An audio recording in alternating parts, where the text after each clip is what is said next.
Opinions hold that it's time Russia and NATO stop playing games with nuclear war. After Russian President Vladimir Putin put his country's nuclear forces on high alert on February 27, UN Secretary-General Antonio Guterres said, "The prospect of nuclear conflict, once unthinkable, is now back within the realm of possibility." Recent statements by government officials and pundits, both in Russia and the United States, have made it clear that while nuclear war should be unthinkable, they are indeed thinking a lot about it. French Foreign Minister Jean-Yves Le Drian countered with a threat of his own, saying, "Putin must also understand that the Atlantic Alliance is a nuclear alliance." Last week, Putin issued the latest in a series of nuclear threats when he warned of a lightning-fast response if any nation intervened in Ukraine. The Pentagon response appears to be an extra urgency in developing a new generation of doomsday weapons that could maintain deterrence, according to David Ignatius. And a headline from a Wall Street Journal column argued, the US should show it can win a nuclear war. What are they thinking? If there's one thing we know about such a conflict, it is, as President Ronald Reagan and Soviet leader Mikhail Gorbachev said in a joint statement in 1985, a nuclear war cannot be won and must never be fought. The US and Russia currently have some 3,000 strategic nuclear warheads pointed at each other, according to the Federation of American Scientists. A 2002 study showed that if only 300 Russian warheads got through to cities in the United States, 77 million to 105 million people would be killed in the first afternoon. In addition, the economic infrastructure of the United States would be gone.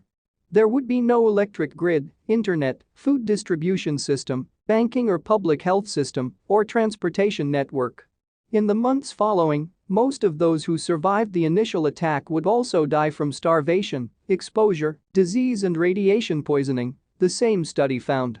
A US attack on Russia would produce the same destruction there, it said.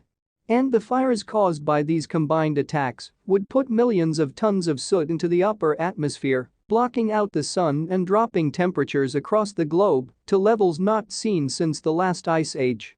Food production would crash, triggering a global famine that would destroy modern civilization, according to a study published in the journal Science Advances. It is hard to understand by what definition anyone could win such a war. Throughout most of human history, having more powerful weapons than potential adversaries did make people feel stronger and more secure.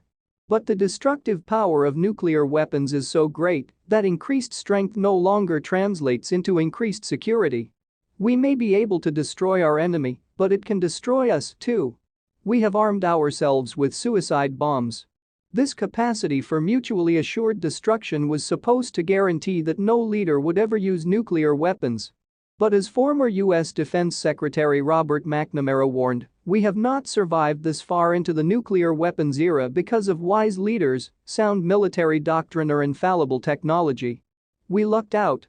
It was luck that prevented nuclear war, McNamara said in the 2003 documentary, The Fog of War.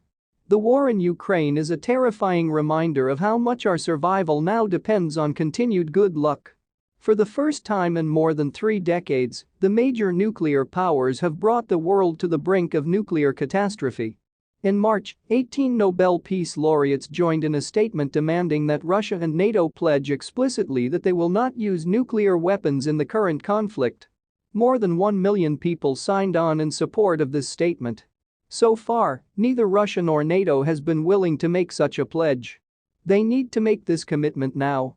And all the nuclear-armed states need to understand that nuclear weapons, far from being instruments of national security, are the greatest threat to security.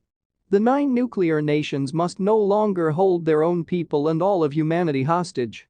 If we are to survive, they must come together and negotiate a verifiable, enforceable timetable to eliminate their nuclear arsenals so they can all join the UN Treaty on the Prohibition of Nuclear Weapons. Sooner or later, our luck will run out. In the 1983 movie War Games, the supercomputer Joshua tries to win a simulation of a nuclear war and comes to a startling conclusion. The only winning move is not to play. Joshua was right. Let's stop playing games with human survival and get rid of these weapons before they get rid of us. We all say humanity first. To stay informed, please subscribe to